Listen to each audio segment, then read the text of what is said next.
नमस्कार. गुंजन रेसिपी मराठीमध्ये तुमचे खूप खूप स्वागत आहे. आज आपण भरली शिमला मिरची करणार आहोत. त्यासाठी मी इथं गॅसवर कढई गरम करायला ठेवून पाववाटी शेंगदाणे मी भाजून घेणार आहे. आपले शेंगदाणे खमंग असे भाजून झाले की प्लेटमध्ये आपण काढून थंड करायला ठेवूया. 5 मिनिटांनी थंड झाले की आपण मिक्सरच्या भांड्यात काढून त्यामध्ये 9 ते 10 लसूण पाकळ्या, 1 ते 1.5 इंच आलं टाकून आपण हे मिक्सरला जाडसर असं वाटून घेणार आहोत.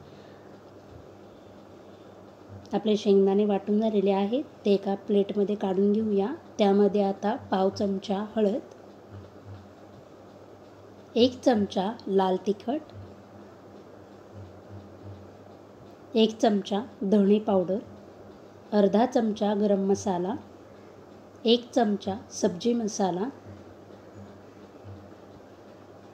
कोथिंबीर टाकून आपण हे सर्व एकजीव करून घेऊया. मी इथं मीठ टाकायला विसरले होते, त्यामुळे आता आपण ह्याच्यावर मीठ टाकून घेऊया आणि पुन्हा एकदा हे सर्व व्यवस्थित असं मिक्स करून घेणार आहे. आपला मसाला तयार झालेला आहे. आपण इथं शिमला मिरची घेतलेली आहे. ही शिमला मिरची मी देठाच्या बाजूने कट करून घेतलेली आहे. त्यातल्या बिया काढून स्वच्छ करून घेतलेली आहे. आता ही शिमला मिरची व्यवस्थित असा मी दाबून मसाला भरून घेणार आहे. अशाच पद्धतीने सर्व शिमला मिरचीमध्ये मी मसाला भरून घेते. सर्व शिमला मिरचीत आपला मसाला भरून झाला की कढईमध्ये तेल गरम करायला ठेवलेलं आहे. मी 2 चमचे तेल टाकलेलं आहे. त्याच्यामध्ये आपण ही शिमला मिरची ठेवून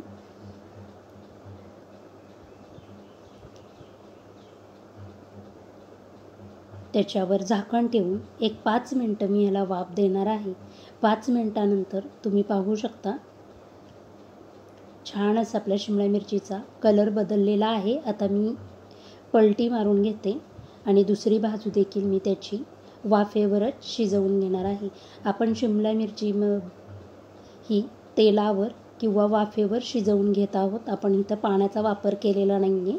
आता पुन्हा 2 ते 5 मिनिटं मी झाकण ठेवणार आहे आणि 5 मिनिटानंतर तुम्ही पाहू शकता छान अशी आपली शिमला मिरची, भरली शिमला मिरची तयार झालेली आहे. तुम्हाला जर माझे व्हिडिओ आवडत असतील तर प्लीज लाईक, शेअर, सबस्क्राईब करा. बिलकुल आपला मसाला कढईमध्ये सांडलेला नाही आहे. शिमला मिरची व्यवस्थित अशी आपली तेलावर किंवा वाफेवर शिजलेली आहे. खाण्यासाठी देखील ही छान लागते. आता आपण हा शिल्लक राहिलेला मसाला टाकून 1-2 मिनिटं परतून घेऊया. अशा पद्धतीने आपली भरली शिमला मिरची तयार झालेली आहे.